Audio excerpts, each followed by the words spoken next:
Greetings to you all and welcome to this, our third Policy Dialogue Forum for this year.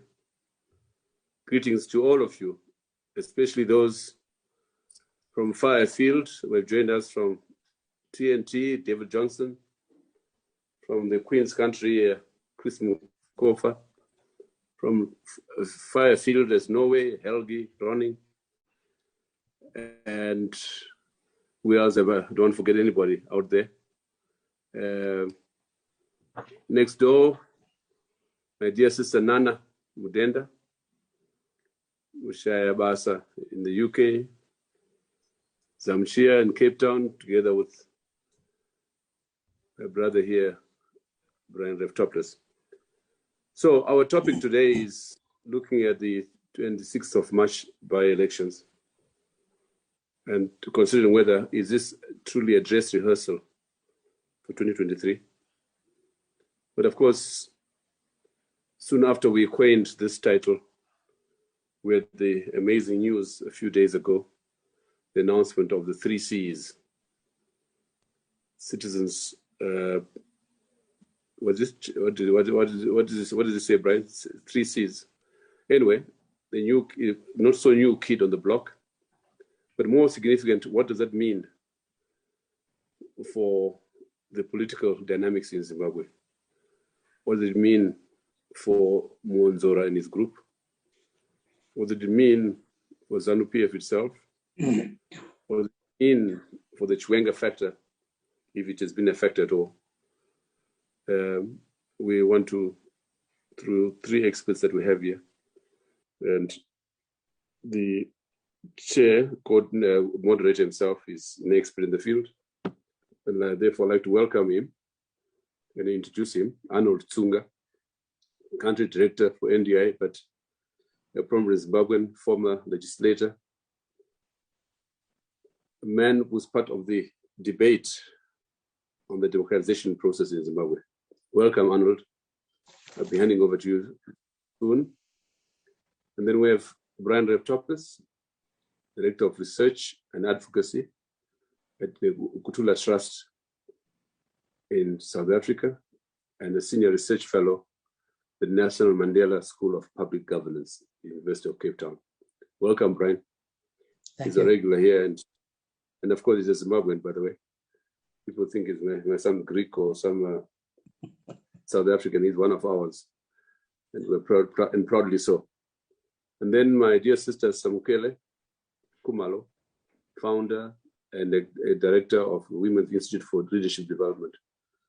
Somewhere, I don't know where you're, somewhere in the bush there, but it's nice you're able to link up with us. Welcome. And last but not least, my brother Trevor Ngube, the doyen of Zimbabwean journalism, the chairman of Alpha Media, a long history in the media, and we're most pleased to have him here.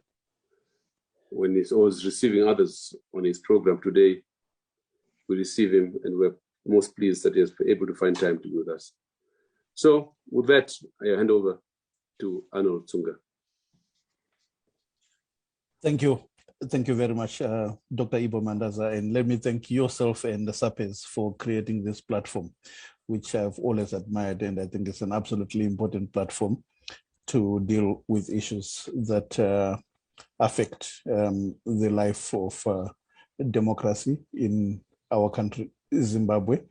And thanks a lot for already introducing the panel, because that already saves us a lot of time, since my idea is that we have quite a bit of aspects around the by-elections as well as the 2023 elections that I hope we can be able to discuss with the panelists as well as the audience, the participants.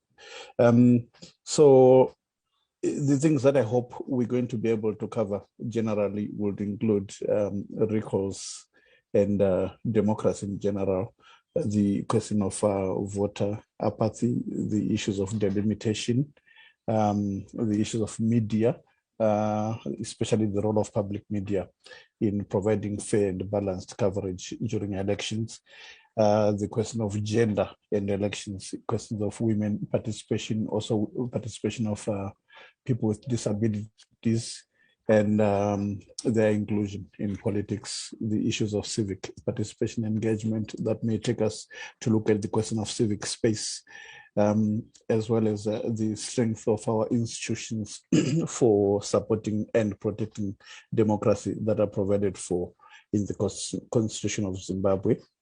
And then maybe if we could also look at the strength of the political parties themselves, since they are the main drivers through which the growth of democracy and good governance in our country is supposed to be entrenched. Our constitution, I think through section 158, provides for recalls, and the execution of those recalls has left more questions than answers on the impact of this practice on the health of our democracy as a country. The recalls have resulted in many constituents being unrepresented for a prolonged period of time. Currently, with the by-elections, we have 28 vacancies that are due for elections. One out of the 29 that are vacant is not going for the by-elections because of, I think, the question of time within which a proclamation needs to be made. And then there's currently doubt about 6 of the people who were recalled, because for some reason the High Court has given 2 conflicting orders. The first one being to stop the nomination process from going on account of the fact that the vacancies don't exist. And then within 24 hours later, the same court making a decision that in fact the by-elections should proceed, the nomination should proceed. But as it is, the timeline, the period within which the nomination process needed to happen expired before the 6 constituencies could have nomination. So as of now, we're in a bit of doubt. And then on the local government authorities, we see that I think 120 wards are going to be contested. The by-elections themselves are almost like a mini national election. So there's a huge impact on the fiscus. Then one of the other factors that I hope we will be able to deal with around the question of voter apathy or lack of it. In 2018 elections, after the end of Mugabe's rule or era as president, we had an 85% turnout of the registered voters, which was quite a huge turnout. And that in itself, I think, showed that the people of Zimbabwe felt that the end of Mugabe's era was an entry into a new era where there would be a growth of multi-party democracy and pluralism in Zimbabwe after almost what I can call a wasted 4 decades during the First Republic, where the voting had begun to be more and more associated with apathy and low turnout. And then, so the question is, Dr. Ibo Mandaza said, is whether these by-elections can be a clear indicator of what is likely to happen in 2023 around these issues that we are speaking to. I know that it's an area where political parties are going to be experimenting, the ruling party trying to see whether the political temperature is changing, but the opposition forces beginning to try and make an assessment of where they lie in terms of the popular support, especially given the infighting and factional fights that have happened, and that has now resulted in the birth of the new formation, the Citizens Coalition for Change, the CCC. So with those, let me ask Professor Raft generally to give us your initial presentation for about 20 minutes on these issues that I've spoken to, and whether these by-elections should really be an indicator of anything, and what we should be worried about, and what 2023 has in store for us. So, Professor Raft, over to you. Thank you, Arnold, and thank you, Ibo, once again for the opportunity to join this conversation. And good evening to all the participants and the fellow speakers. Look, I think that what we're seeing in Zimbabwe is that the battle for democratization is a long haul, as we've seen globally and historically. And it's clear to me that what we've seen since the coup and the post-coup period is that the state, this current Mnangagwa regime, is in a process of trying to systematically dismantle the opposition, even more so than Mugabe did. And they've done it through a number of means. They're doing it through a number of attempts. One is, of course, the use of the judiciary in 2020 to remove Chamisa from his position of the MDC alliance, led by former President Morgan Tsvangirai, and to then allow for an alternative MDC leadership to emerge, which is much more pliable for the Mnangagwa government under Mwanzora. The removal of their resources, their buildings, they're building their headquarters, the removal of their state funding through parliament, of course, the removal of the MPs and the local councillors, which has seen has caused so much damage, the creation of POLAD, which is a a dialogue forum which is very much under the control of the presidency and does not include the major opposition player, the Chamisa grouping, and is therefore like really a side event and not likely to really produce a national dialogue. The suspension in the past of the by-elections, which will only take place in March. Of course, the violence which we saw against the MDC Chamisa in places like Manicaland, Masvingo, Mashonaland, when they attempted to go out to speak to the citizenry.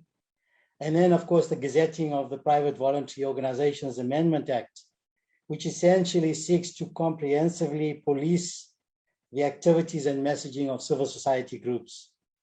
These are all a clear message that the current party, the current ruling party, is very uncomfortable with having an opposition party in the form of the current Chamisa leadership, because as we saw in 2018, they had a substantial support and still likely to have substantial support. But we also know that elections have been a problem throughout the post-colonial period. The electoral processes themselves, the registration, the monitoring, the counting, the violence, which has pervaded all elections. And to this day, we still do not have one of the main mantras of the liberation movement, which was one person, one vote. It's a sad and disgraceful situation that people are still fighting for their right to vote, which was central to the liberation struggle, not just the land question, but the human rights question and the voting question, which were central issues, which have yet to be delivered by the once liberation movement. I think the emergence of the Citizens Coalition for Change is going to face major challenges. First of all, let me say it's remarkable that they've still survived this major onslaught of the state, because the state has really gone at them through the judiciary, through violence, through attacks on their alliances. And of course, they've had to date the support of the region SADC, which has placed the question of sovereignty and liberation fellowship ahead of democratic demands. And so they've had to really fight this battle on a terrain which is totally disadvantageous to them. We've also seen the Mnangagwa regime use the sanctions debate as a kind of anti-imperialist, part of an anti-imperialist messaging around issues of sovereignty, when we know that the sanctions did not cause the crisis in Zimbabwe. They might have exacerbated it, but they were not the cause of the economic crisis. And there's a lot of discussion around that. Having said that, I think the coalition, the new CCC, is going to have to face a number of challenges. One is to take a critical look at how it got to this place in the first place, not only through the state actions, but also through bad decisions internally. Bad decisions which date back to the 2005 split, which was not just about the Senate issue. It was also about internal accountability issues. It was about ethnic questions. It was about leadership issues around Tsvangirai, and that it prelude a series of other splits in which issues were around holding of positions and getting jobs. Issues of principle, of accountability, of vision increasingly dropped to the side as the battle in the opposition, as it is in many post-colonial states, often turns to questions of livelihood. And we're seeing that happen. So this is one issue. The second, of course, is that the CCC now has to deal with a very different political economy in terms of the citizenry. When the MDC was formed in the 1990s, there was a fairly large formal sector. There was a fairly strong labor movement in both the public and the private sectors. And there was a messaging that was coming out of the NGO, of the CSO movement, the civil society movement, which actually led the debate in the 1990s. It led the debate around democratization, around constitutionalism. It took the state and the after effects of the fast track and the violence that followed that to push back on that. and we've seen the effects of that to date. But so as it stands now, the CCC has to deal with an largely informal economy, whereas in the 1980s, the Rehearsal Commission could talk about the informal economy in tens of thousands. By 2016, we're talking about between 80-85% of the economy informalized. This has huge implications because it means there's less organizational forms. We've seen different attempts in the informal sector to organize the hashtag movements, this flag, all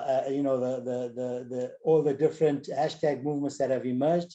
But what we've seen with those is a lack of sustainability, organizational sustainability, which the labor movement had, which it does not have because the formal sector has been decimated. And this has affected the membership of the labor movement. The largest formal sector workers are now in the public sector, which where we're seeing many of the complaints and strikes, but it's also a sector where the state is deeply entrenched in terms of the unions. So it's a hugely problematic issue. They're also having to deal with the rural massive reconfiguration in the rural areas, where we now have much more small-scale farmers, a much greater differentiation within the rural sector, which also means that you have to deal with different kinds of politics in those rural areas and their relationship to traditional authorities, to parties, and to the state. And the messaging that you give out in terms of the kind of livelihoods that are emerging within those sectors. So we have a massively transformed livelihood political economy, which the CCC has to be able to deal with, to send a messaging that will be able to connect with those issues and to deal with those issues. In the region, what we're seeing in the region is a real crisis. If we locate the Zimbabwe politics within the region, South Africa itself is kind of facing its own existential crisis over state capture, constitutionalism, the crisis, the factional battles within the ANC, and the future of the ANC and the future, the fact that even though the ANC is in trouble, there doesn't seem to be any alternatives, and that seems to be the case in other parts of the region. So South Africa at the moment does not have the confidence to take the lead around issues like the Zimbabwe crisis as it did in previous years. For example, during the Mbeki period, whatever the problems Mbeki showed when he dealt with Zimbabwe. And so we're not likely to see any initiatives. We saw them tried in 2019 and 2020 with little effect. They're largely dismissed by ZANU-PF. And that just showed the kind of loss of authority, I think, that the South African government, the ANC, has in the region. We're also seeing, of course, the problems, emerging corruption again in Malawi, the securitization of politics in Mozambique because of the crisis in Cabo Delgado. Zambia is still early days for HH presidency, but the region is as a whole facing a series of challenges, which then puts the Zimbabwe crisis in the context of these broader problems which are taking place, and sometimes seem to be, well, maybe it's not as big as some of the other problems that are there, such as Mozambique. But we're seeing generally in the region the limits of the liberation politics that we've inherited. The liberation movement, which offered and promised so much to the citizenry in the 70s and the 80s. We're seeing that within the context of post-colonial states, there's no exceptionalism about post-colonial states under liberation movements. They show the same propensities around corruption, state capture, reliance on coercion rather than consent that we've seen in other parts of the continent, other post-colonial states. That sense at one time in the 70s that Southern Africa, because of its prolonged liberation struggle, was kind of exceptional in what possibilities it had. It's simply not there anymore. And certainly it's not the case in South Africa. At a broader international level, I think in terms of the EU, we're seeing a wait and see approach on Zimbabwe. They are also themselves unsure what to do beyond the sanctions issue, similarly with the British government. For the US, the sanctions will remain in place. And of course, for the Biden administration, they have much bigger issues, not least the current conflict on Ukraine and their potential confrontation with Russia. And this, of course, dates back to the post-communist politics of NATO and the EU in the post-communist period. And that's another issue that can be discussed. So yeah, I think that in looking at the way forward, clearly also civil society groups, I'm sure others will talk about this, they're facing a lot of new challenges, not least funding challenges, space, political space, competition amongst NGOs for funding, and the kind of a lack of a unified positioning, which I think needs to come much more to the fore if the messaging is going to grow. So we're facing really a state increasingly and a ruling party which is factionalized, not for the first time. ZANU's history is riddled with factionalism from its inception, from the 70s during the liberation struggle, you know, the Nari rebellion, the Fashandi issue, Chitepo assassination. We've seen the post-colonial factionalism within ZANU-PF, which led to what the coup was in 2017, which wasn't about democratization, but about the transfer of power from one part of ZANU-PF to another. For those who ever thought and were hopeful about the possibilities of ZANU-PF reforming through the new dispensation, that was very quickly dispelled in the post-2018 election period and in the kind of politics that's emerged since then. We have a state which is largely based on cartelization of the economy, whether it's in the mineral sector, energy, on the land, and based on not building a broad national citizenry around consensual issues and constitutionalism, but an increasing intensification of coercion, exclusion, and the politics of sovereignty, which is used to deny democratic rights. And we've seen this over and over again since the Mugabe period, and we're seeing it now in a more intensified form in a ZANU-PF, which ideologically is much much more inept than it's ever been. We can speculate about the factional battles in ZANU-PF between Chiwenga and Mnangagwa. There's people better able to talk to that. My sense is that despite these battles, they're likely to come together for the sake of the election in 2023. If only because for elites like this, the state is everything. This is the center of accumulation. Without the state, they have nothing. And so holding on to the state and the assets and the viability and the avenues for rentiership and accumulation, which is linked to the state and not to a productive class which has a distance from the state, which this ruling party has persistently denied the possibility of that happening, then we're going to have this battle for the state is the battle for, it's a zero-sum game for ZANU-PF. Once they're out of the state, they know they have real problems. Problems not only about their own accumulation and their own private assets, but also about historical accountability for the violence that they've inflicted on the citizenry. Since the period of Gukuraunde, the violence of the elections in the 2000s, all issues which remain unresolved and which are festering, particularly the Gukuraunde issue in Matabeleland.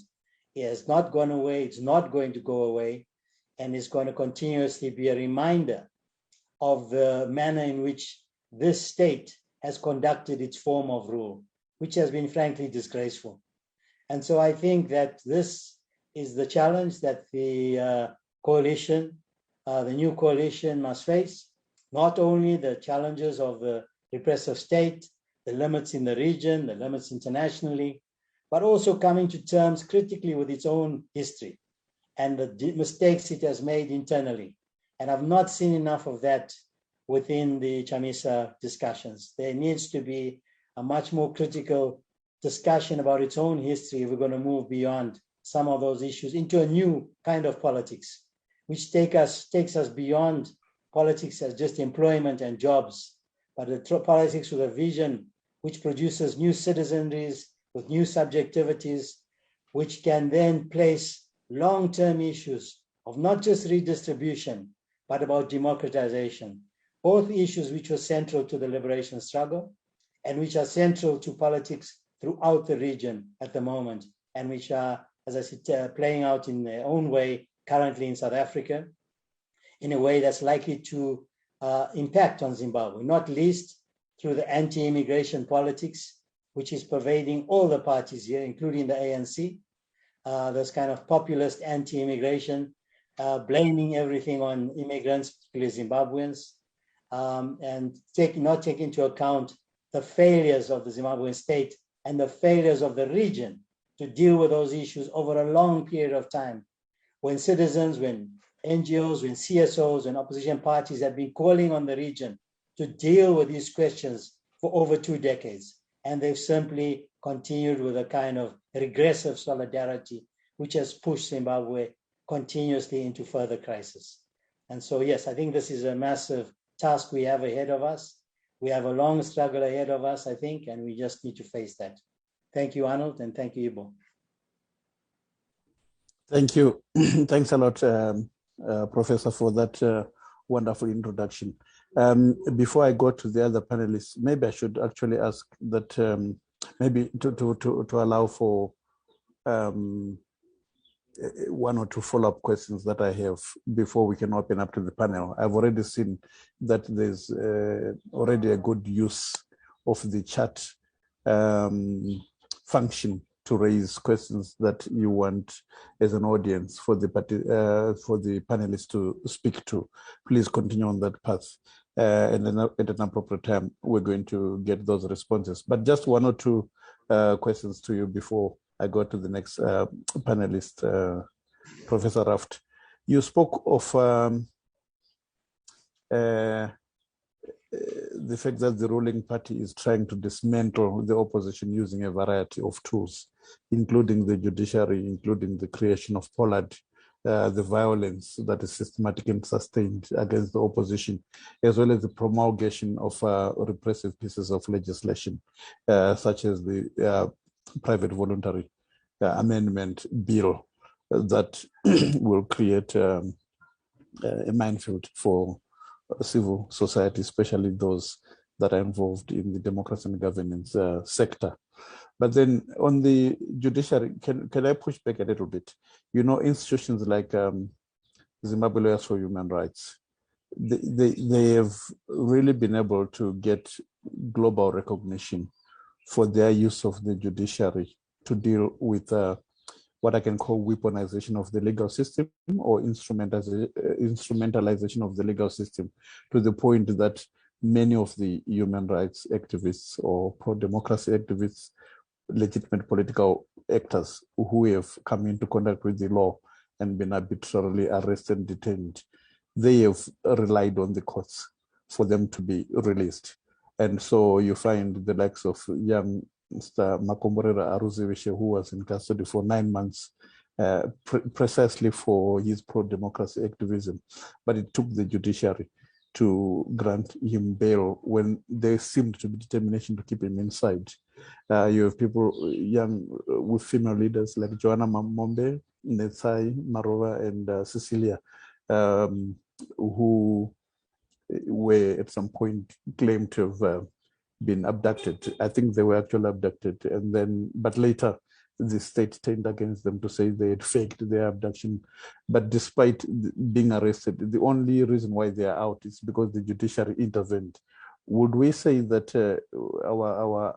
our impression about the judiciary not playing ball in terms of defending human rights and democracy, we are stretching it too far, Prof? That's one. The second one. Oh, sorry. The second one is really, I think you are right when you say South Africa and our neighbors, they seem to have a lot on their plate in terms of own problems, but also maybe limited capacity to intervene on Zimbabwe, despite the fact that civil society in Zimbabwe and possibly the political actors have felt that maybe they needed to be a bit more robust in the way like the ECOWAS does, you know, in dealing with attacks on democracy and the failure to allow for the elections to be a basis on which the authority to govern is derived from. I know that in the ECOWAS there are a lot of coups, and therefore maybe their response is a bit tougher because of the fact that you have a phenomenon of coups and changes of government that are assisted by the military. So I'm wondering whether that shouldn't really be a clear sign that Zimbabweans cannot continue trying to outsource the resolution of their own problems. Isn't it time that Zimbabweans should really be able to use the democratic process, the electoral process, to assert their rights and come in numbers so that they can resolve the crisis once and for all? Those are the two questions. Thank you. First of all, I agree with you totally about the organizations like ZLHR. They've done a magnificent job. They've kept the debate alive about constitutionalism, about human rights, about individual rights. They've set the terrain for possible future constitutionalism. And they've kept the judiciary as a contested terrain around the law. They've been absolutely wonderful. And I think that I don't disagree with you about that at all. Without them, we would have seen a much more problematic judiciary than we've seen. And they've kept alive the possibility of legal action within the Zimbabwe polity. And they must be congratulated for that. The second is that we should stop outsourcing. Well, first of all, Zimbabweans have been trying to do it on their own for a long time.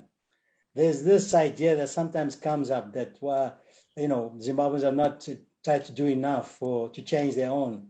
That's just historically inaccurate. Since the 1990s, Zimbabwean citizens have done pretty much everything except pick up a gun to change. They've been engaged in strikes, stayaways, demonstrations. They've fought for a new constitution. They've fought for, as you said, in terms of the ZLHR, they fought for more legal space. There's been political parties which have fought elections, won elections, and been denied the right to take power. So it's not a question that Zimbabweans need to stop outsourcing. They've been trying for decades to do it on their own. But what it does mean is that whatever is done nationally has regional and international implications. One needs to keep those regional and international contexts within, the understanding of that within the strategies that are available. I'll stop there. Thank you. Thank you very much. Let me come to you, my sister Samgeliso, and I totally appreciate that you could find time to join us. What I wanted to ask is a bit more, maybe also a little technical, especially for people who are involved in election programming. Because, in my introduction, I said that the 2018 elections had a high voter turnout at 85% of the registered voters participating. But then immediately after the elections, that's when we saw the shooting, essentially in cold blood, the killing of civilians who were unarmed during the protests. And since that time, it appears like we have generally been one way in terms of the question of civic space, but also generally the perception that there's an uptick again, unfortunately, in the violations of human rights. Would you see that to be what is happening? What's your impression about civic space, and whether we're going to see an election that will have a high turnout, whether in the by-elections or in the in 2023? Why I ask some, let me also maybe get a bit more detailed about it, is that the Zimbabwe Election Commission has announced that as of 8 January 2022, we have 5.6 million people who have now been registered to vote. And then from the same exact statistics, Bulawayo has the lowest number of registered voters, which is about 254,600, followed by Matabeleland South with 259,600 voters, and then Mat North with 335,800 voters. So it looks like Matabeleland is shrinking, and could this be an indicator that there are dangers or the voter turnout could be weak? What's your perspective, Samuel? Good evening. Thank you, my brother Arnold, for the question. Yeah, it is a really difficult terrain that we see ourselves in throughout the electoral periods in Zimbabwe since 2018, I guess, and now we are in 2022. We are getting ready for the by-elections. For me, coming to the electoral process itself, the starting point for inclusive electoral processes is ensuring that all eligible voters, including women and the minority groups, are registered to vote. In the case of Zimbabwe, the politics of elections start to take center stage when it comes to the management of elections, and in particular, voter registration. There seems to be a deliberate complication of registration, both of IDs and voter registration. I'll make reference to an Amnesty International report that was titled "We Are Like Stray Animals," that actually reveals that hundreds of thousands of citizens are trapped in the misery of statelessness in Zimbabwe. They can't vote, they can't be formally employed, they can't access banks, they can't register as citizens to directly benefit from, say, social protection schemes, they can't buy land or property or even register it in their names, they can't get passports. They're simply living like animals, as the report alludes. This is due to discriminatory and arbitrary documentation laws that have left generations of migrant laborers and their families living in the margins with no form of documentation. It is no brainer that most of these workers and their families are found in Matabeleland, as historically Bulawayo was the industrial hub, then that attracted migrant workers from different parts of Southern Africa. Added to that problem is the unresolved issue of Kukuraundi, that left thousands and thousands of citizens without proper documentation, as they cannot obtain death certificates for their family heads who disappeared or were buried in mass graves during the massacres, and they cannot prove their citizenship origins.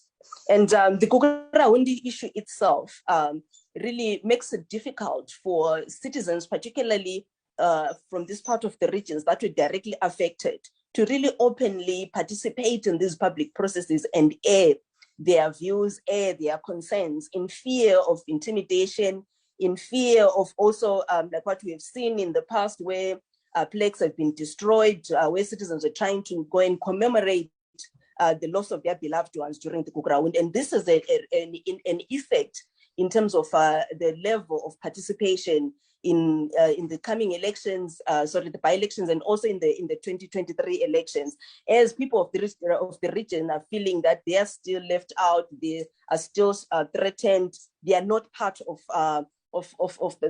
the national definition of Zimbabwe. Maybe since the ruling party knows also the socioeconomic effects of being stateless, and also the perpetuated discrimination of people from this region, they may assume that if these people are documented, they may not vote for them. It is then not surprising to see these complications, in getting identity documents such as birth certificates. The 2021 political outcome in Zambia that publicly was alluded to young people's participation in the general elections seemed to be having a major effect in denying, or a major factor in denying young people to get identity documents in Zimbabwe. The Registrar General's office is said to be citing resource constraints in ensuring that young people do not get IDs. ZEC as well has urgently decentralized its registration points to where citizens are, considering that a lot cannot afford transport to these centralized points of registration. When CSOs try to come in to assist these desperate citizens to manage to access these centralized registration points, they are labeled voter buyers and agents of the opposition. Well, we saw a statement recently where civic society was being accused of funding potential voters to go and register to vote, and they're even saying that they are sponsoring them to double vote, to register double. To register double. Yeah. again, you see that this is an effort really to curtail the work of civic society in ensuring that it assists citizens to register to vote, particularly the young people. The affected regions by law of voter registration are also adversely affected by the geopolitics and are already vulnerable to, say, the extreme climatic changes, and are therefore contribute the largest percentages when it comes to economic migration. We are going into these by-elections in March, the delimitation exercise in August, and general elections in 2023, but there is no talk of diaspora voter registration and voting. This blind eye to diasporans is hypocritical, considering that this government is projected to be collecting close to about 1.3 billion from diaspora remittances by say, end of 2021. That is a significant contribution to Zimbabwe's economy. And yet these citizens are still marginalized and are excluded from participating in the electoral processes. For example, also South Africa is estimated to be hosting over 1 million Zimbabweans, and we all know that the majority of these people are coming from these affected regions. And also, you've already highlighted the numbers of the registered voters across the regions. And if these regions lose these constituencies, they are going to be affected by a proportionately lower allocation from the National Treasury when it comes to development resources. So it is not just about losing constituencies, it is also about losing allocation from the National Treasury, especially in the absence of comprehensive devolution and decentralization, where regions are able to control and manage their own resources.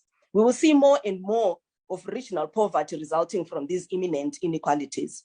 And then also when it comes to women's participation, the ZEC reports are revealing that 5 million registered voters, and of that 5 million, 3 million are women. And then one can calculate that out of a population that is estimated to be about 15 million, and then say minus 35% of, say, kids are under 18, only 5 million are registered to vote. And of the 5 million, 3 million are women. And you ask yourself, where are men in this regard? Why are men, the majority of men, not registered to vote? Possibly, maybe this question is going to be answered as we discuss. And as a country, we have a constitution, laws and policies, as well as regional and international instruments that promote and protect and defend women's rights and empowerment. However, there is what our learned friends are calling state feminism, a common phenomenon in non-democratic settings by authoritarian systems. And what they do, the state does basically is to embrace and portray itself as a vanguard of gender equality and women's empowerment in the public arena through enactment of seemingly gender-responsive national policies. But in the private space, we see them really undermining women, and we've seen women going through torture, abuse, and all forms of discrimination and abuses. Here is the catch. In this regard, women-friendly discourse is just an outward cover by the regime. And yet, in practice, women are disparaged, tortured, violated, and treated unfairly, even at law. In a lot of times, political parties and even the state see an opportunity to raise their public image and resources or seem to comply to international standards. But in actual fact, this is all just a smokescreen. It is then not surprising that women in politics find themselves, one minute they're darlings of the male political leadership, and the next minute they're being denigrated and even suspended from these political parties. And we have seen this happening in the current political landscape. State feminism is an autocratic system that controls a country's gender machinery, does not seek to empower women, but it just fragments them as much as possible and even weakens their solidarity. So you find that the women that have been affected by state-sponsored violence have received little solidarity from their counterparts, because the system itself has actually framed itself in such a way that it controls the gender machinery, it controls the women's groups, it controls even the powerful women that are supposed to be standing up and protecting their fellow other women. So, so the question remains when it comes to gender equality in the next general elections, does the current setup show us a different way of doing politics? I guess no. Thank you. Thanks a lot, Sam. Let me just have one follow-up question, because I've actually been very concerned and worried that it looks like from what you're saying in terms of the ZAC statistics on the registration of new voters or the voters roll as it is now, that Matabeleland provinces may lose between 3 and 4 constituencies if delimitation is done, because delimitation is done on the basis of the voters roll and not on the basis of the census results. Is that correct? Yes, it is correct. It is correct. Okay, and then ZEC, meanwhile, have said that they want to try and do a voter registration blitz in February as well as in April. And the hope is that that blitz may result in maybe some of these provinces, as well as generally the whole country, being able to get all those who are not on the voters roll, in particular the new voters, the first entrance to voting, being able to be given a chance to contribute to selection of leaders in their own country.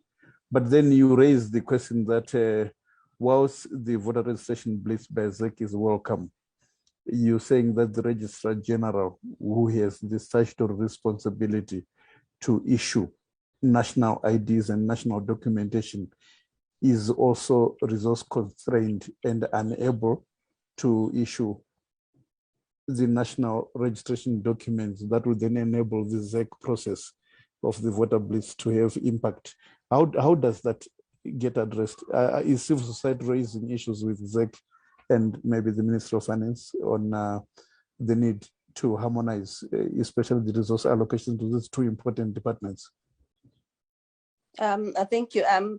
So far, what civil society has been doing is to engage the ZEC offices at local level, which for me, they've been upcoming in terms of supporting all the initiatives by civic society. We've seen them also coming into to where people are, for instance, where civic society has been carrying out its activities, and they come in there with their registration kits and they help register.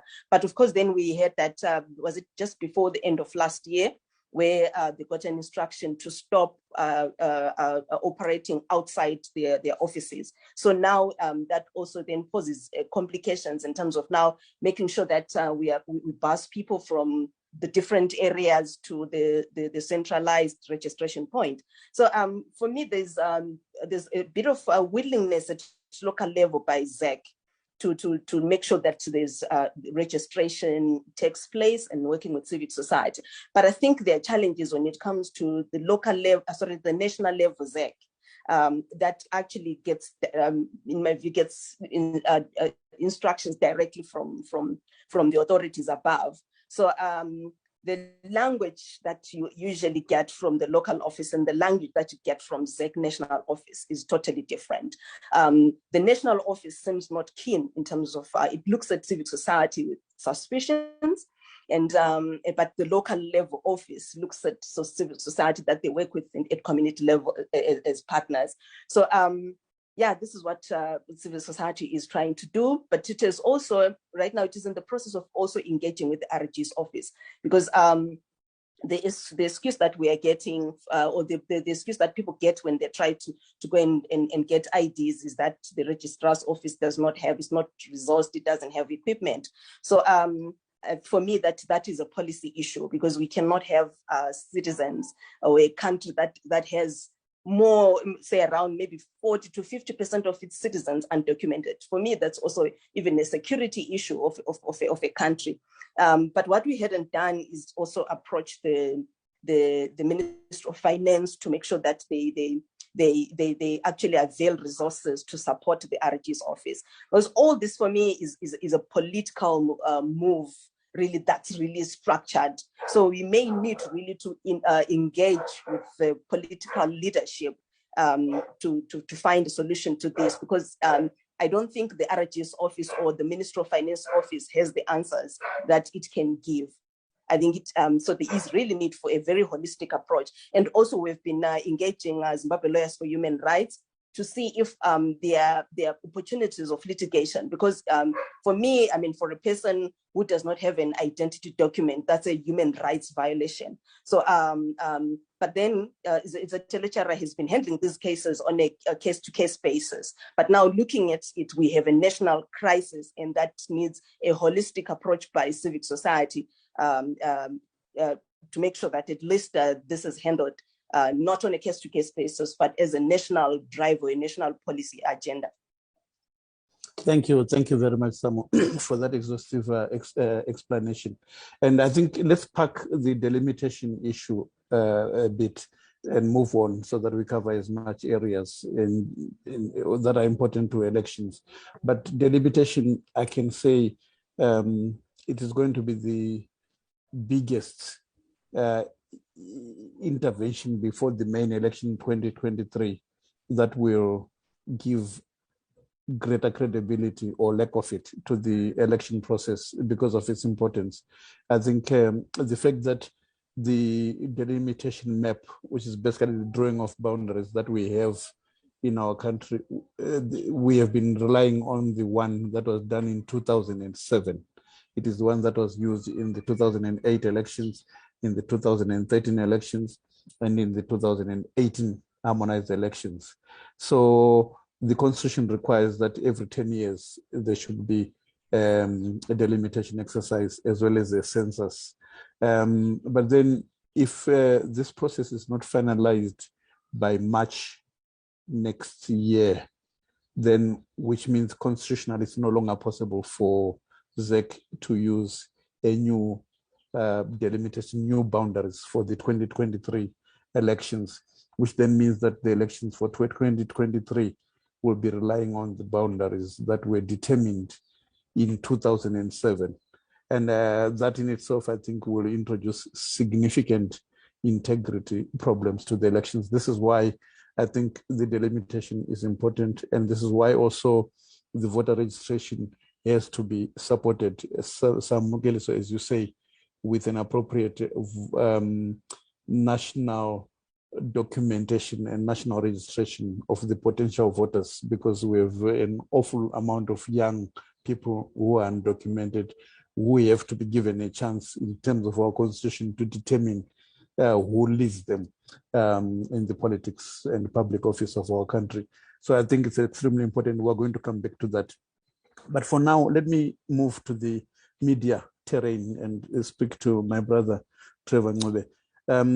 You know, yesterday, the Media Institute of Southern Africa, which is a regional non-governmental organization with members in 8 of the Southern Africa Development Community countries, they wrote to the Zimbabwe Broadcasting Corporation Chief Executive Officer, Miss Adelaide Chikunguru, requesting for the state broadcasters' implementation plan for fair and balanced coverage of political parties during elections and ahead of these by-elections, as well as ahead of the 2023 elections, in order to comply with the requirements of the Constitution, the Electoral Act, and international best practice.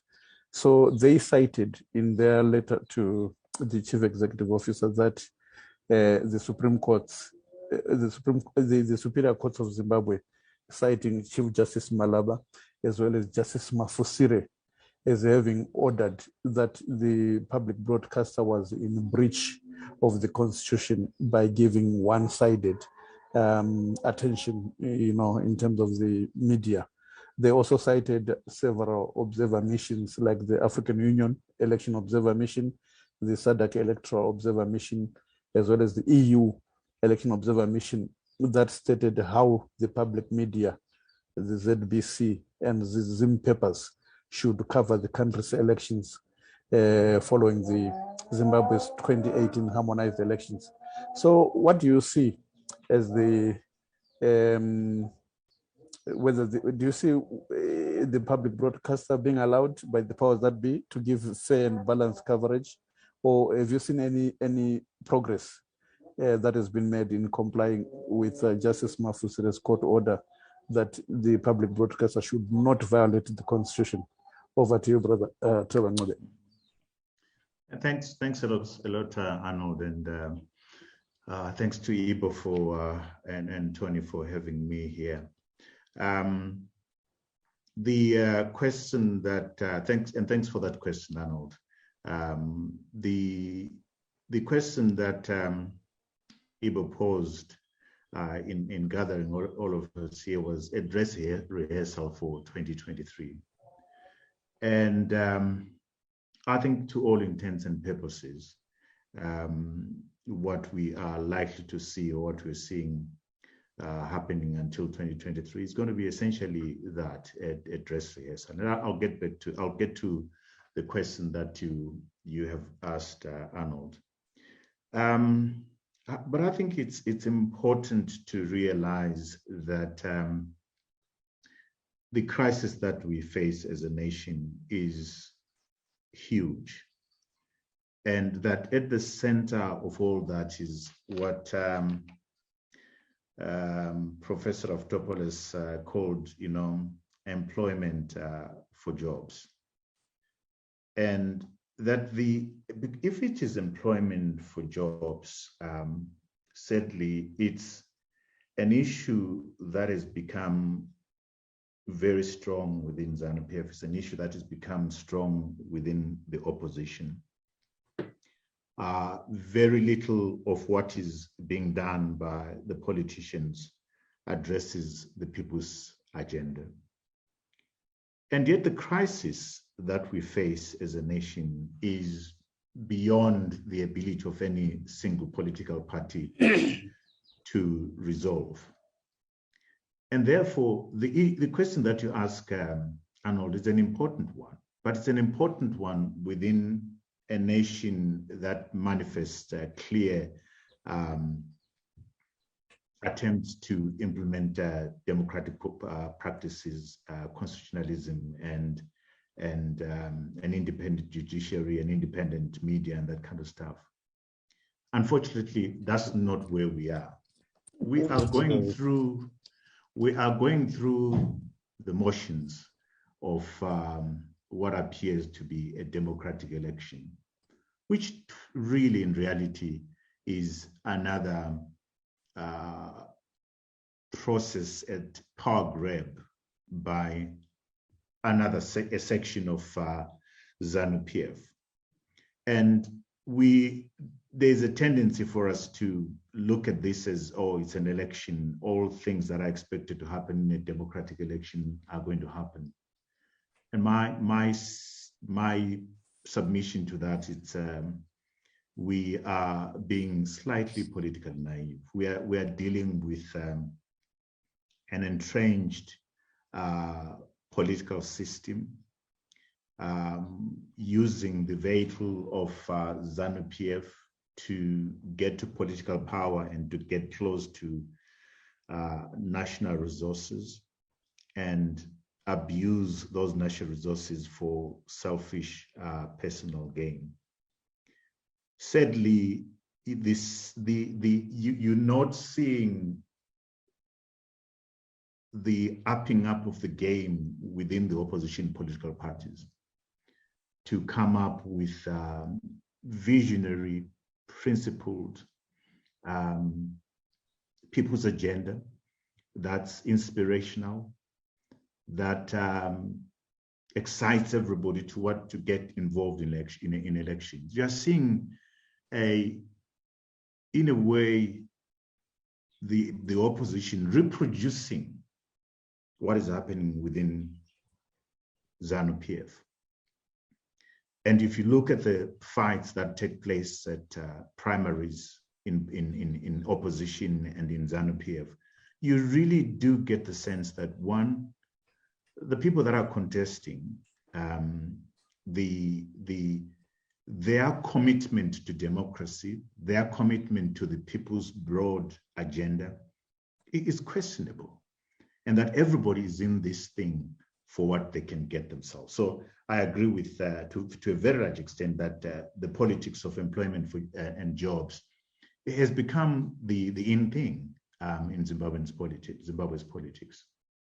So what I see as the way out, sadly, is that we've had many elections since 1980. And my sense is that I'm not a politician, but what we've seen is that elections have tended to be divisive. They've tended to be generators of violence. The winner-take-all elections has basically been a license for power grab by whatever clique, faction within the ruling party to grab power and therefore to grab resources. What am I suggesting? What I'm suggesting is that to address the issue that, again, Professor Raftopoulos did raise, and I think you did come in, which is, have we been outsourcing the resolution to our crisis to other people, to the region? And I think for me, the question is, no, we haven't been outsourcing. We've been engaged. We've tried strikes. We've tried stairways. We've tried voting. The opposition has won elections, but they've not been allowed to get into office. I think I'm saying it's about time that we step back and say to ourselves, what is it that is required to be done by the majority of Zimbabweans? Because if 5.6 million people are registered in a population of 16, 17 million, that number tells you something. Is it not the time that we reflect and say, what we've done so far over the past 40 years has not gotten us to where we want, which is democratic elections, which is the Zimbabwe that we want, which is one man, one vote? And in any case, what has happened is that we have seen the erosion of the rights, the constitutional democratic principles that we saw cherished. We've seen the poisoning of the political environment. We've seen the personalization of ownership of national institutions which are supposed to deliver democracy and economic growth. And it's going to take a long time for us to think that one political party can resolve this crisis that the nation faces. I'm saying that there is need for us to regroup as a country and begin to define the Zimbabwe that we want. Not that this has not been done before, but I think seriously, it's time for us to step back and say, can we engage the broader stakeholder community in Zimbabwe? Business, civil society, women's organization, the church, the youth, the labor movement. Can we have a stakeholder, an all-stakeholder conference that begins to engage, first of all, what has gone wrong in the opposition, in the ruling party, in government? What has gone wrong? How do we rectify these things? It must be inclusive. It must not just be political actors, but it must be everybody involved to begin to say, let's redefine what it is that we want to do. Because the stuff that I've heard Professor Raftopoulos talk about, the analysis and so forth, it's all well and good. But unfortunately, if we don't change course, if we don't change the way we've approached the problems that the nation faces, we are bound to find ourselves in the same space that we are in at the present moment. A toxic political environment, an environment where the civil servants are married to the politicians because they have an interest in ensuring that the political system that exists at the moment continues because they benefit from that. That the military, the Central Intelligence Organization and the police are working and cause the politicians because they benefit from the politicians. I think what I'm saying is that I do not see anything right that has happened right now and anything that's going to happen in future that says to me ZANU-PF is interested in relinquishing power at all. The dismantling of the opposition that Professor Raftopoulos outlined, the assault on the judiciary that we have seen, the entrenching of a faction of ZANU-PF and the suffocation of public spaces, to me, it announces, not even address a rehearsal, that we might see worse things ahead. And I would, I get a sense that there's a lot of Zimbabweans who are now disconnected, disinterested in politics because of the way that the ruling party, the opposition, have conducted themselves. We need a new politics. We need a new terrain in which that politics is going to be conducted. We are trying to build, we will not be able to build a new nation on this faulty foundation. I'm inviting all of us to engage in looking at the foundation, rebuilding a new foundation upon which we can build a new nation. We have never been a nation up to now. And what we're doing right now is not going to get us there.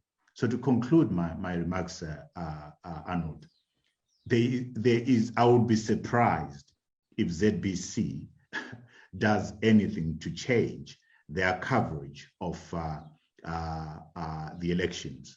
I suspect that ZBC will continue to do what they're expected to do, which is give the majority of coverage to the ruling party, because otherwise some people are going to lose their jobs if they do not do so. So yes, I think it's good to be optimistic and say maybe things might change, but I don't see that changing. I don't see that even that the court judgment being observed. So what I'm saying is we're going to see the same old same in the government-owned newspapers, the state broadcaster not carrying out its state broadcaster function. So I do not have much hope in things being done differently. I do not see ZANU-PF relinquishing power as easily, because it's not just about power itself.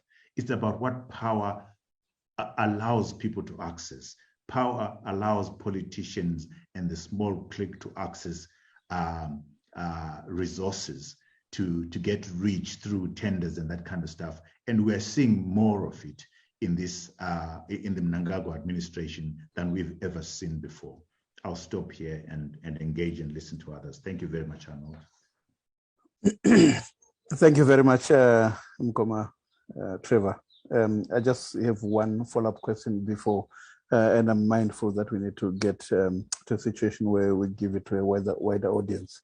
You end generally by saying that we need a new foundation and a new way of doing things as a country, and that the ruling party and the opposition party have been sort of mimicking each other and not necessarily presenting a different value system or approach, and that you also generally doubt the commitment of some of the leaders, including in the opposition, their commitment to democracy.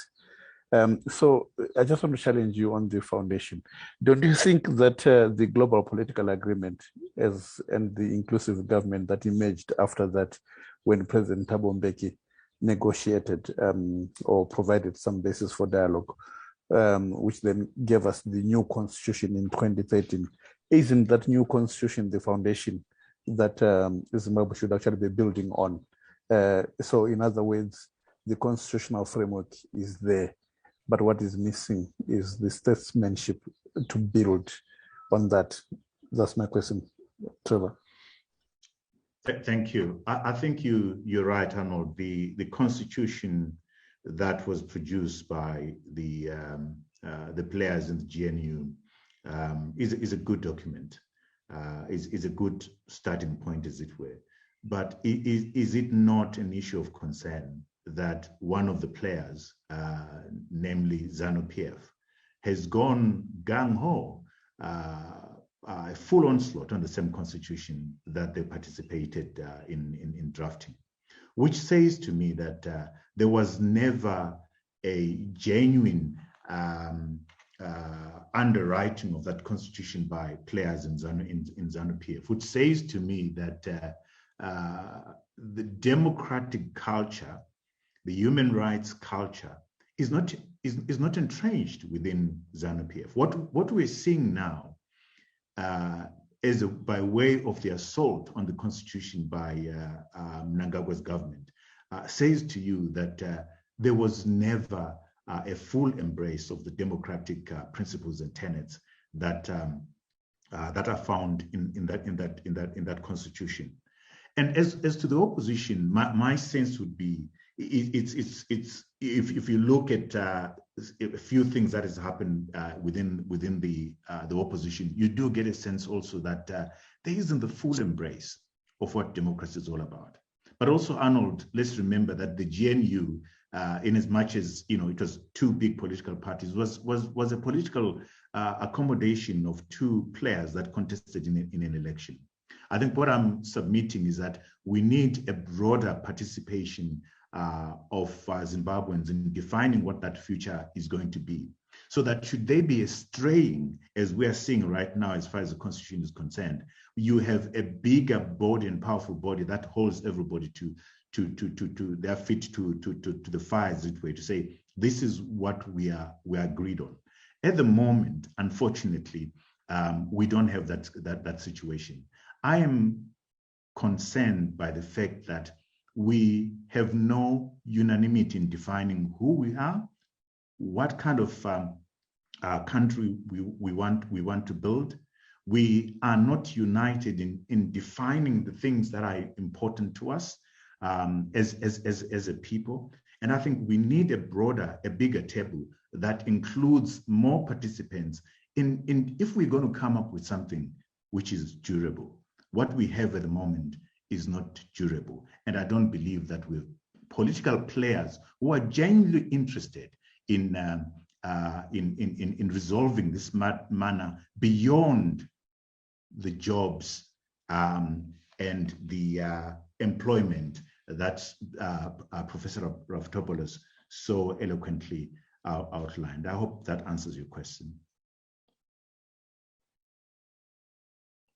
Yes, it does. And thank you very much indeed. So colleagues in the audience, please, if you have got any questions that you want the panelists to answer, you can also make use of the chat function. I'll try as much as I can to make sure that everyone has their questions attended to by the panelists. Now, Ellen, I'm hoping that Ellen is here. I saw that you had put in something that spoke to the election model. Trevor was saying that the elections in Zimbabwe have become toxic. One of the reasons why they appear to be toxic, as he said, seems to be the first past the post system that really makes it a winner take all and therefore increases the stakes in elections. And you had put, I think, on the box that PR system seems to be the best electoral system. Ellen, do you want to vocalize your opinion on whether changing the electoral system would actually make our democracy grow and less toxic? Over to you. Thank you, Arnold. And I'm really excited to be listening to this debate. I think as Trevor was speaking, I started to think, to reflect on what you were saying, that the first past the post as a model or as an electoral system is not the best, given the toxicity of our environment in Zimbabwe, whereby we are always in an election mode. I totally agree with you. Primary elections are also using the same electoral system, and which makes our elections very, very competitive. And the winner takes all model, whereby even if you win with one vote, you are declared a candidate. So I totally agree. I think slowly I'm thinking and trying to digress what you were saying. And I think, yeah, we may need to move from this current electoral system maybe to another one. But however, to also respond to Tony, I think we need to interrogate all the electoral systems maybe in more detail and come up with what we may call a homegrown based model that we can adopt as a country. Not just to say we want PR will solve our problems. I don't think that will work, but we need to interrogate the electoral system models that we have and see which one is best. Since I'm already speaking, Arnold, if I can pose a few questions or one question to any of the panelists, maybe Trevor in particular. Should I go ahead? Yes, proceed, Ellen. Thank you. Okay. Thank you very much. So my question is on, I think, the way that the panelists have unpegged and painted the environment, our electoral environment. I think it also makes us think as citizens whether we should continue with the elections in the absence of reforms in Zimbabwe. Trevor spoke about the Zimbabwe we want. We are not yet there with regards to the Zimbabwe we want. So what should we do? We need to continue pushing for reforms so that we get to the Zimbabwe we want. So should we continue having elections? That's my question to Trevor, even Samu. In the absence of key reforms such as the independence of the Zimbabwe Electoral Commission, it remains an issue. The absence of transparency in key electoral processes, the absence of critical information, like what Arnold was saying, the delimitation process is coming. We don't even know what it is about and how citizens are going to be engaged. There's no information about that particular process as much as we want detail to know so that we can plan accordingly as civic society. The issue that some spoke about, disenfranchisement of youth that don't have IDs. We are planning for the BVR as Zimbabweans to go out and inspect and register to vote. But what about those youth that do not have identity documents because the civil registry does not have resources?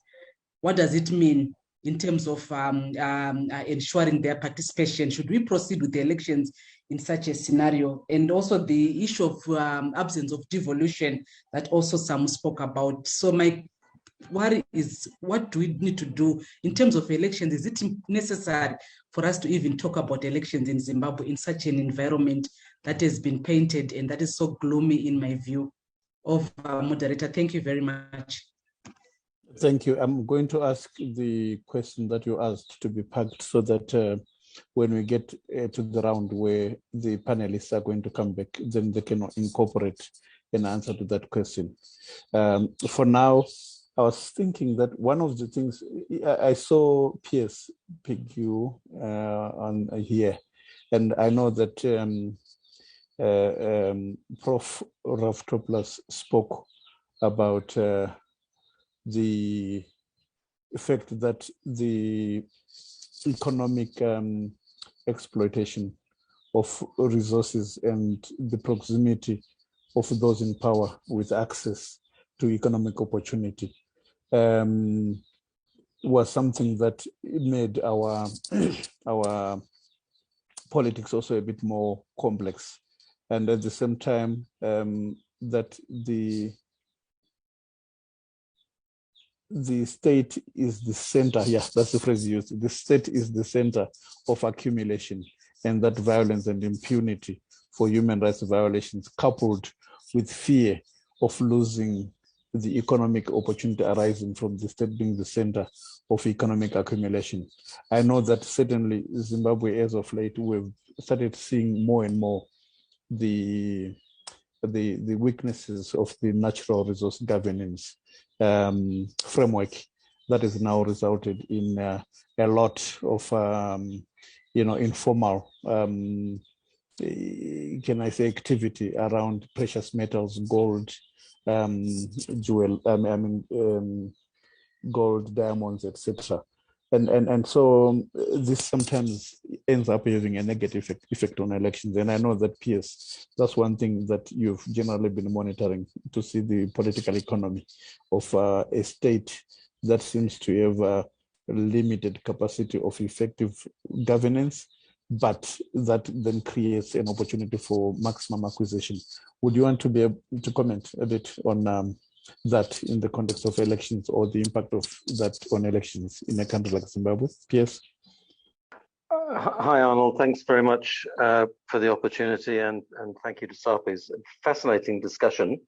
I mean, I'm not sure I feel qualified to answer that question, but I think we are certainly locked in the current state into a trajectory that will not effectively address those concerns around greater transparency in the political economy, a greater understanding of who owns what, who benefits, and so forth.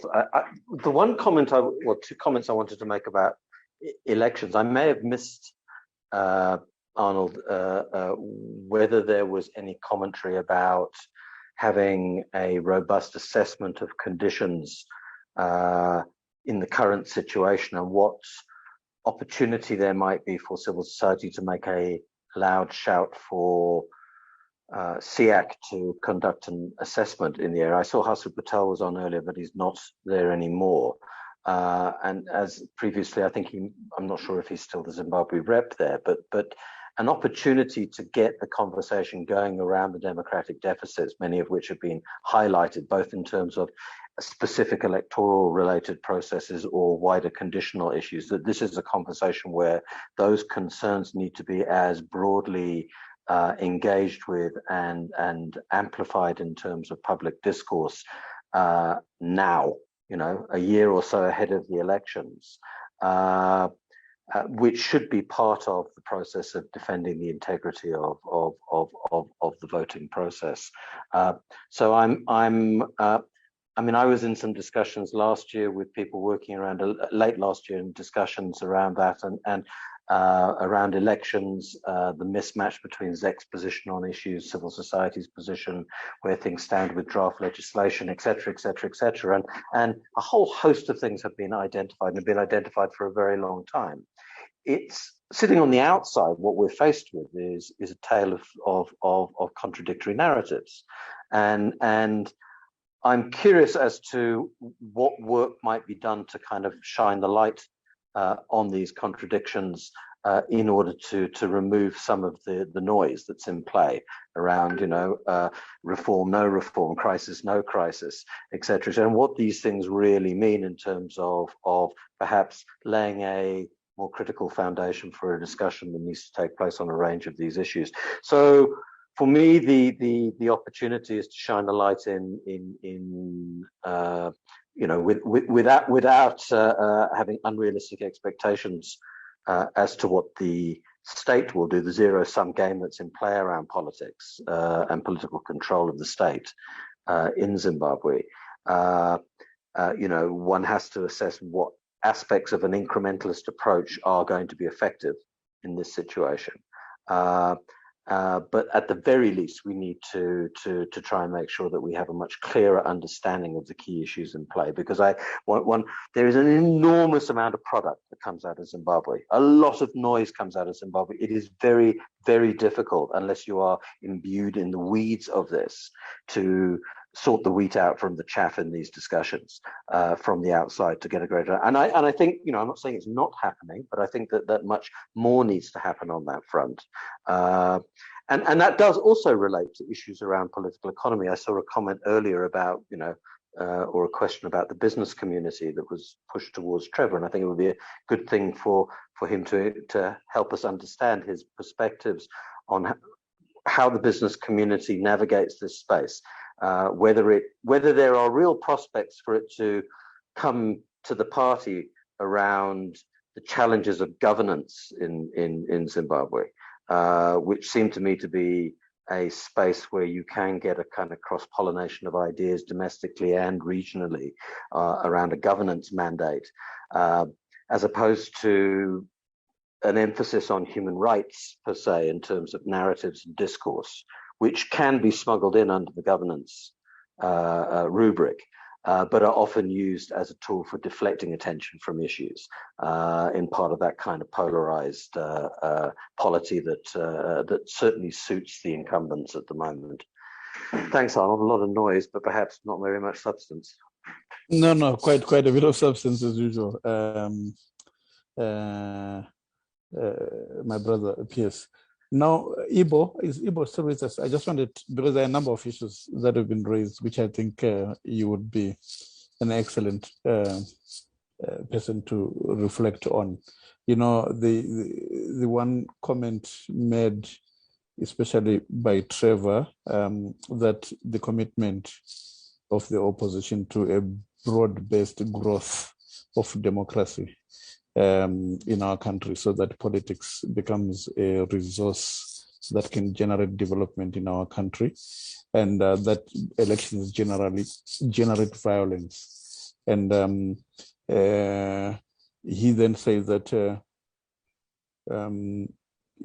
Prof. Raft had said there's so much systematic and sustained attack on the opposition. But Trevor suggested that, in fact, one of the other problems is that the opposition is trying to mimic being like ZANU-PF or the ruling party, and therefore the strength or the structure or quality of our political parties becomes an issue. And so during the primaries, I think in ZANU-PF there was quite a reportage on intra-party violence, including gunshots, as well as the use of machetes during primaries. Was on the opposition. The nomination court that said yesterday, I think the reports that have been coming is that in Bulawayo there were, I think, 2 situations of double candidacy, as well as some double candidacy in Masvingo, which means that that in itself shows a lack of consensus or a failed primary elections process to be able to see the same party nominating more than one person for the same ward in the by-elections that are coming. So how what's your views, one, on generally the strength of our political parties as the main drivers of the building of democracy in our country? That's one. The second point, Ibo, would be the Trevor calls it the marriage between the ruling party and the public servants, and a lot of people have generally been complaining about the conflation of the state with the ruling party, under which this issue of marriage between party and public servants becomes possible. And others say that the ruling party conflation with the security sector. How can Zimbabwe effectively divorce that practice? Over to you, Ibo. Thanks, Arnold. Thank you very much. I want to really acknowledge the contribution of the panel, including yourself, Chair, in this very rich discussion. To be specific to your questions, yes, I agree with Trevor. Trevor's lament about the lack of a vision, a national vision on the part of all of us, and the part of the ruling party, and the part of the opposition. And that's, and there are very historical reasons for that. And I think Brian has touched on it. The opposition in this country has always been confined its vision to simply overtaking the incumbent. In the same way that the liberation movement essentially was to replace, its mission was to take over from the whites. That's all we did. There was no vision beyond that. That is self-evident now, 40 years after independence. It appears to me the MDC, his main mission under Morgan Tsvangirai was simply to replace ZANU-PF. Sadly, that remains the mission of the opposition, to remove the incumbent. There's been no clear definition over the last years since we saw the opposition emerge in 1999 in terms of defining an alternative vision, an alternative program, an alternative policy framework.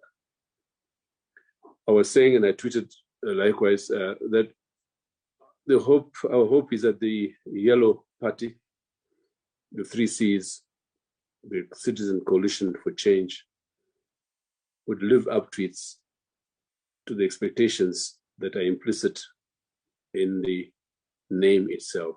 One, the idea of being based in the people and for the people. And 2, the idea of mobilizing the population towards a vision for change and defining that change. Regrettably, and I think predictably, there will not be a definition of the change. So we are stuck in what a famous political philosopher, Wilfred Pareto, if you remember him, said the circulation of elites. So it's just simply circulation of elites. And that's the situation in our region, in Malawi, in Zambia, replacing one elite with another. So the second question is the party state conflation. That has been the heart of the matter, especially since 2000. And when people talk about, as I've heard people in the so-called G40, like Square and others saying, look, we want to revive the party, we want to get back to the party where it was. Sadly, what they're talking about is getting back into office, into power, into the same conflation of party state, in which the party is less important now, if it's there at all. It's really about getting into the state, the site of livelihood, the site of accumulation. And therefore, I know the politics have become livelihood. And this is why,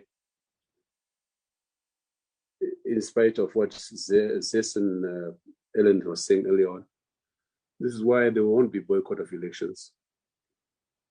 If Chamisa and them had boycotted the by-elections, you'd be sure there would be people standing as independents to get back into livelihood.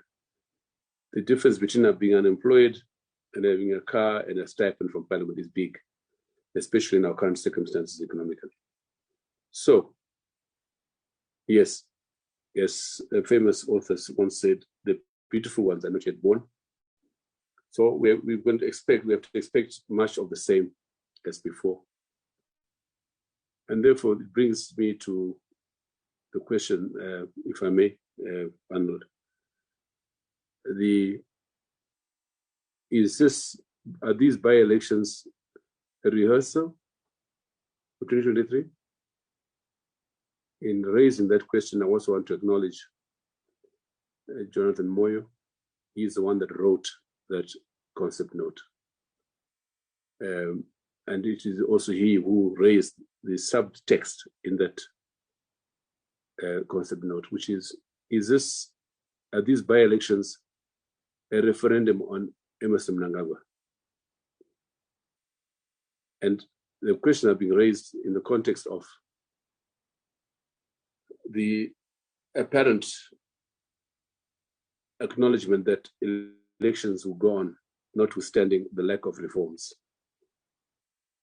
And that Zimbabweans, notwithstanding the enormous constraints to free and fair elections, ever since 2000, Zimbabweans still run up, respond to election fever enormously. You mentioned 2018, 85% turnout. Under normal circumstances, and given what was clear that in a post-coup situation, why would one expect free and fair elections? Why would the coup leaders simply allow the opposition to win? And as you saw, on the 1st of August, they killed, to make a point. And yet there was this 85% turnout, to hope against hope, to expect the unexpected. And it appears also logical that in 2023, it was the same.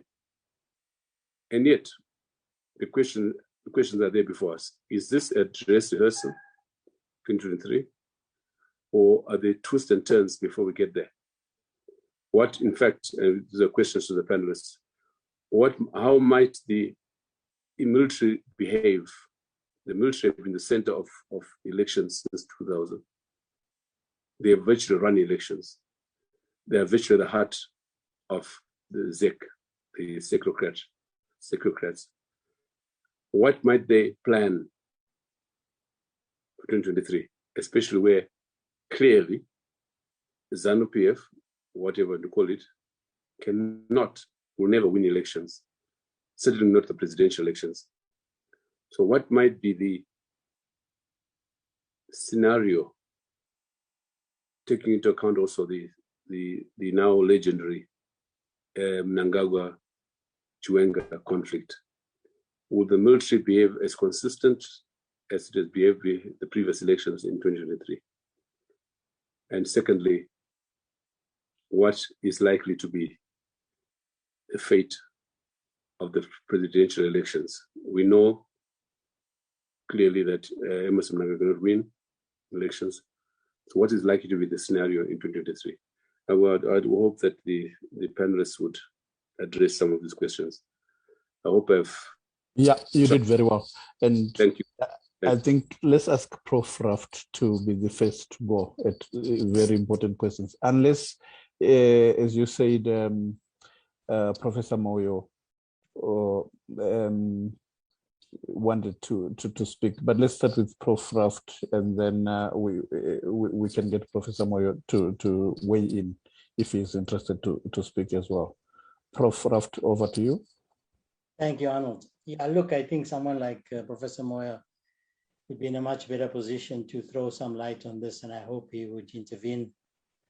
My sense is that, you know, there's always a chance of contingencies producing new dynamics within a political context, and that those contingencies could very well hinge on the internal dynamics of ZANU-PF's power play and how far the military is prepared to go towards removing the current president and replacing him with another. That's an open question, and I certainly don't have enough information to talk on that. What I will say is that, you know, if the past is anything to go by, despite these challenges within ZANU-PF, when faced with serious opposition, there may well be some temporary alliances which to get them beyond an election and into a new period of factional battles. But again, this might be a different context, given that we've already seen a factional change with the presidency, and there may well be a move towards another. The internal dynamics of ZANU-PF, we would need to look, for those who are studying it, to look more closely and to give us a better idea of that. Whether we should or should not fight elections, I think we have to continue to fight for elections. Staying out of elections is not an option, notwithstanding all the challenges. We look at global history around the fight for democratization. It's precisely fighting those elections, pressing through the challenges, exposing the weaknesses, building alliances for changes that led to a growth in democratic structures globally. And it's part of the problem we've seen even in the so-called established democratic states has been the loss of momentum in keeping those democratic structures alive. And even in advanced countries, you could see a regress around democratic structures unless there's a consistent and persistent fight for those democratic spaces. And so notwithstanding the challenges that opposition and civic groups face, this battle for elections has to continue and in conjunction with other struggles that need to take place. I'll stop there. Thanks a lot. Thanks a lot, Professor Raft. Professor Moyo, do you want to come on that point maybe for 2 minutes or so? I think he's left the room. He's left the room. No, he is, okay. Yeah, he's back. He's back. Yeah. Okay. But otherwise, the other panelists, Samu, did you want to have any comments on the issues that Ibo raised? With you, I was still going to go on some technical aspects in terms of the strength of the institutions of democracy. But let's resolve this aspect first, if you have got a comment to make.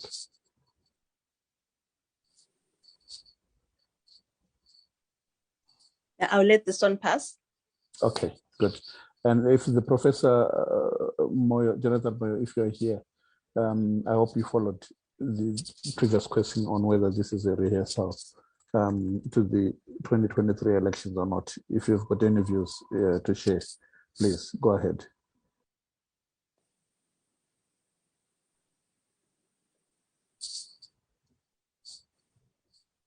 Is there?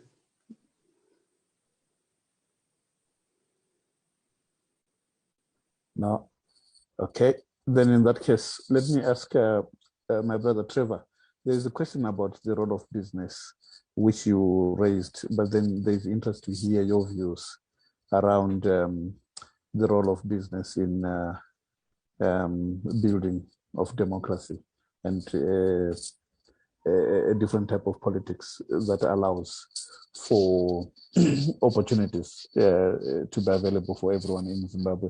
Did you have any views on that element? Yes, I do.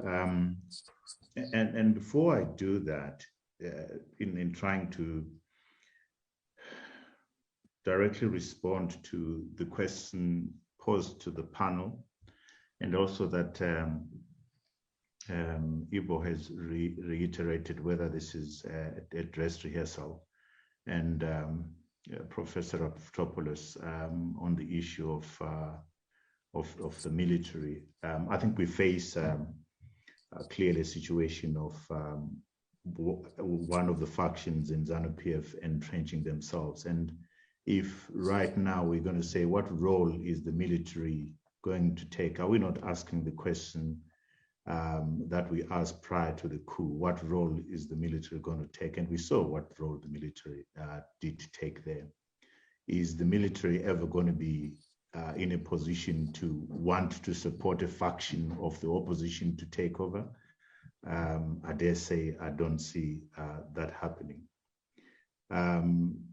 So what's happening, what's going to happen between now and 2023 and beyond that, to me, I mean, I'll be surprised to see anything that upsets the status quo as far as entrenching of a certain clique of ZANU-PF. I think it's important to understand that this is not just about politics. This is just about, this is more importantly about proximity to resources. Will those people that have a handle on resources willingly hand over the resources to anybody? I think that that's not likely to happen. And we talk about sanctions, and yes, the sanctions have been politicized, but the truth is that the sanctions don't hurt the ruling power. The sanctions do not hurt the elite. The sanctions are being used as a propaganda tool by the elite, and particularly those in ZANU-PF. So they're okay with sanctions because the sanctions benefit them. Let me go now to the issue that you asked about business. The sense I'm getting is that business is uncomfortable with the opposition because opposition does not seem to speak the language of business. Point number one. Point number two, the opposition looks very disorganized, and business is conservative and is uncomfortable with the disorganization that is within the opposition. Business is conservative.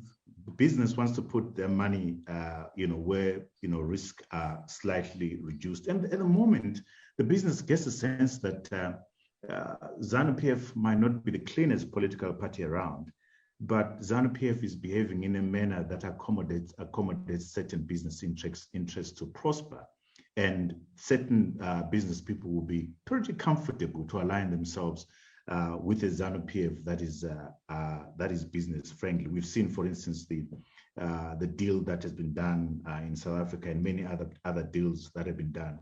I think the thing is that MDC should see the business as a big stakeholder that ought to be addressed, whether it's behind closed doors, but in the manner in which MDC carries itself, that gives the confidence that where these people go to take over, there would be a stable, dependable hand that would allow business to carry on doing their businesses as it were. At the moment, I doubt that business is that kind of confidence. Not that they're 100%, that they're happy at all, completely with ZANU-PF as it were. So I think there's a lot of things that needs to be done. But primarily, the sense I get is that business is interested in a solution that's going to put to bed, to a large extent, our political differences and the toxicity.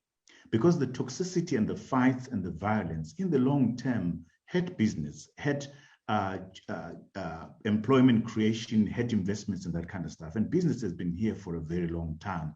And business would want to move on, and hence the importance of an inclusive solution that involves all stakeholders, for us to draw the line in the sand and say, we've been here before. Can we structure a new foundation and a new way forward? I hope that helps, that responds to the question that was asked. Thank you. Yes, no, thanks a lot. And already Dr. Keith Silika, sorry, also responded on the chat box, because yesterday's now that as of now, it is the opposition that is out of power, and therefore maybe they would need to be given a chance because they cannot control business.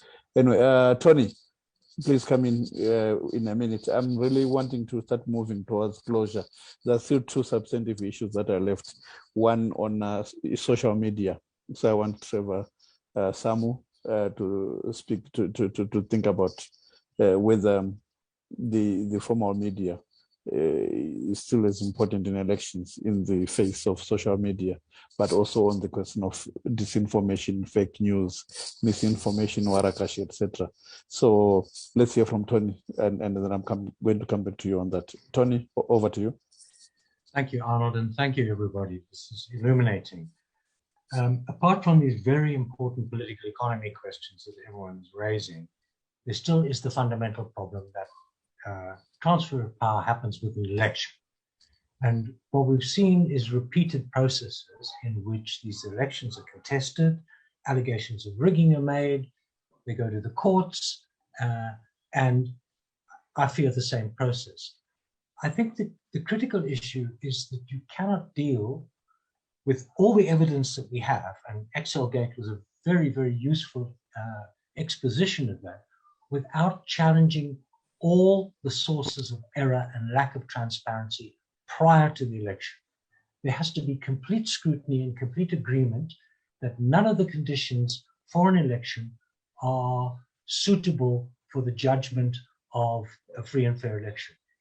That has to be there, and the election, if it's looking foul, must be called foul ahead of the time and not post hoc. If you call it afterwards, we go back to the same process. The critical thing for the opposition political parties and civics is to expose now all the ways in which this electoral process does not meet any of the conditions for a genuine election, and to call it out ahead of time. If we don't do that, then we go back to the problem that everyone's talking about, is disputes at the election to courts that you yourself, Arnold, have raised are dubious in their treatment of elections. And we've seen that in 2000, 2002, and we saw it in 2018. So the critical thing is we have to accept that an election will happen, and at the end of it, the game is that, and Excelgate showed that, and what it said was, in the end, what you do is you make up the numbers, you declare yourself the victory, you call yourself de facto, and thereafter you get accepted as de jure by a weak and supine SADC. We have to deal with that process against everything else. Thank you. Thanks a lot.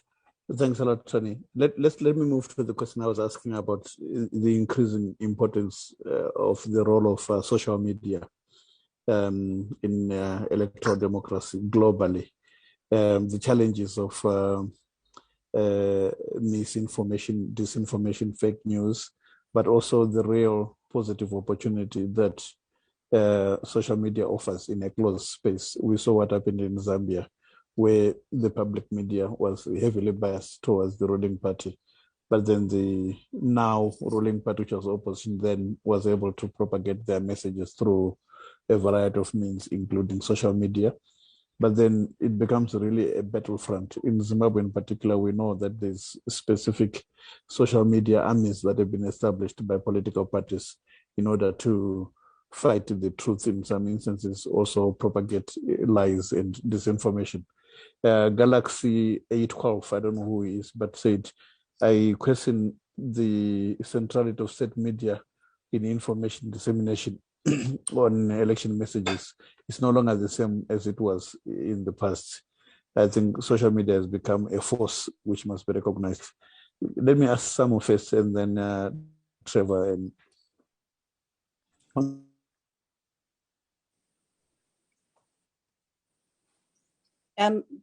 Hello, can you hear me? Yes, we can hear you. Please go ahead. Okay, then thank you. Yes, social media is playing a very critical role in educating and mobilizing citizens, especially the young demography, in the absence of independent mainstream media. Like you've just said, we've seen the mobilization of young people, particularly on social media around issues, and also taking collective action to a point where they've even upset those in authority, and leading to the shutdown of internet in a number of cases. So definitely social media is playing a very critical role. However, the challenges that that are faced with social media is that, like if you've seen now, the high cost of data, and that already means that we are leaving out a great deal of young people from participating, as well as even citizens themselves that are not employed. And also social media in the limited access of say maybe the failure really to afford data means that also the rural population is left out. But of course we have platforms that are kind of are reasonable and affordable, like WhatsApp, and we've seen a lot of information circulating and getting really right around the globe in seconds and in minutes. And then of course the challenge again is around the misinformation, that then the authorities really sit down and invest in making sure that there's information is shared, but then by the time it gets to different recipients, it has already maybe changed and deliberately to misinform the public. So in my view, I think that there's really need for investment by civic society in making sure that they generate content and circulate it in to deal with misinformation and inform the public with regards to the truth in terms of what is happening on the ground. So and also there's also a challenge in terms of ensuring that the information that is circulated on social media it is really appealing to catch the attention of the youthful demography. I think we've seen the so-called celebrities on social media that are diverting attention from young people in terms of addressing or participating in progressive issues, and instead they are following these celebrities and following fame and money. And really, this is really a ploy deliberately being used to divert or to digress social media users and their attention and focus. So so for me, it is really about investing. If really we invest in messaging, invest in institutions that actually generate the correct information, also and also in terms of popularizing maybe say the Data Protection Act, so that at the end of the day people know their limits in terms of what they can say or what they can circulate on social media, and they are protected. Thank you. Thanks a lot, Sami. In fact, I'm no longer going to come back to you. And so let's give Trevor a minute just to wind up before I also give Professor after a minute to wind up. Trevor. Thanks, Arnold, and everybody.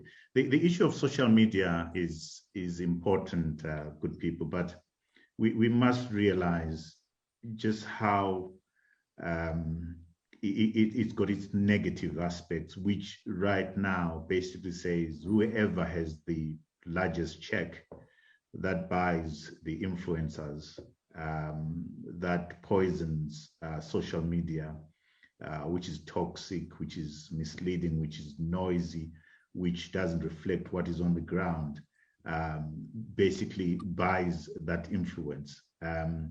We have seen worldwide the return to quality media of some sort. So maybe the issue around NGOs investing in their own quality media or something of that sort is something that needs to be looked at. The point I was going to say, Arnold, is that we're seeing for instance, in America, the Trump bounce, which is, quality media, the Washington Post, New York Times, gaining ascendance on the basis of people not trusting social media, realizing that WhatsApp is a source of misinformation. Social media. For the dialogue, I'll call you back. Social media is a source of misinformation. You can buy influence.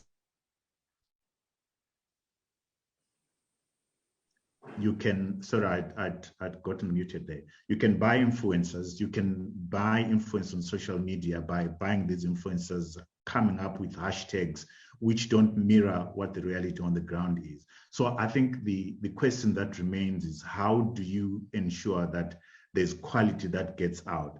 Social media is not going to be the platform for quality media, for quality content, for content that is not exaggerated, that is not toxic, that is not noisy. We are seeing what I call a walk back to quality, because where you have gatekeepers that cross-check information that can be trusted. So I don't see social media as being the answer to quality content that informs democratic processes.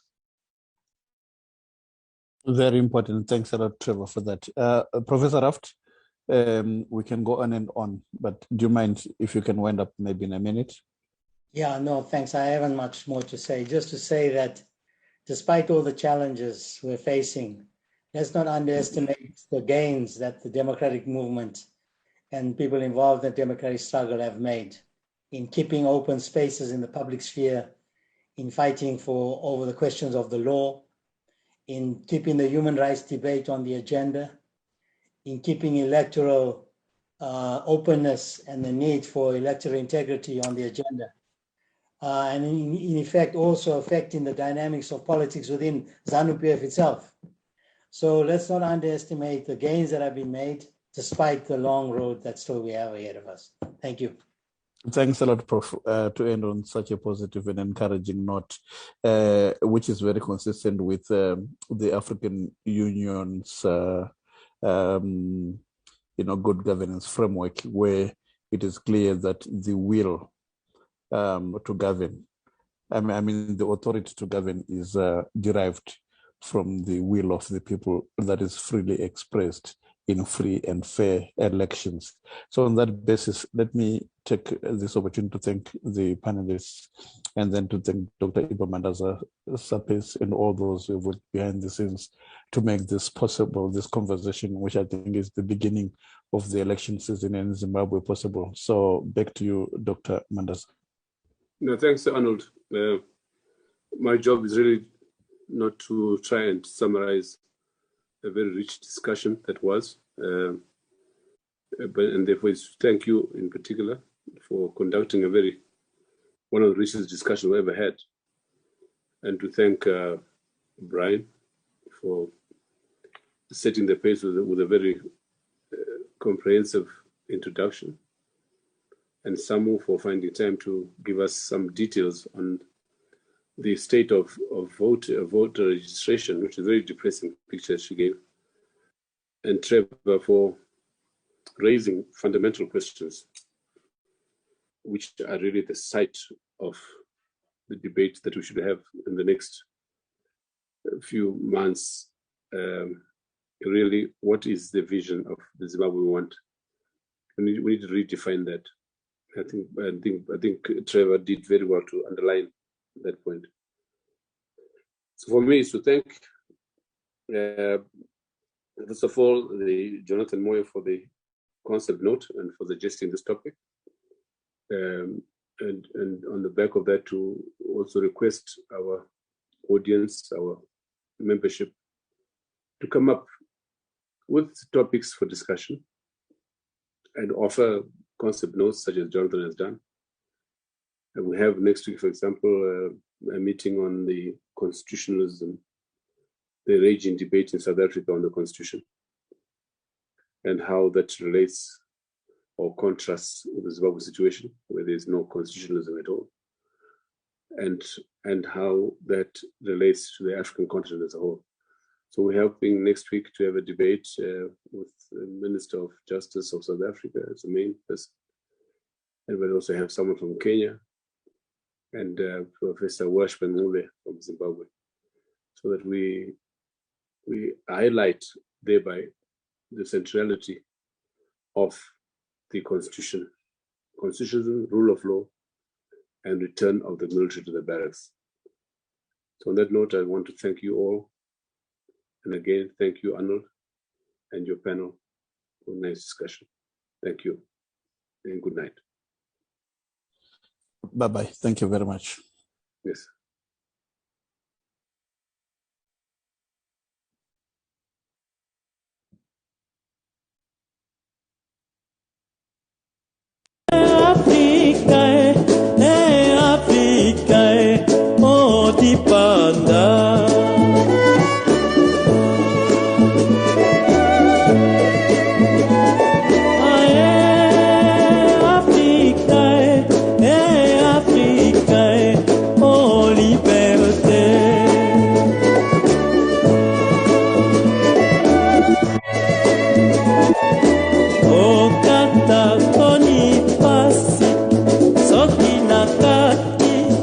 Koteka ba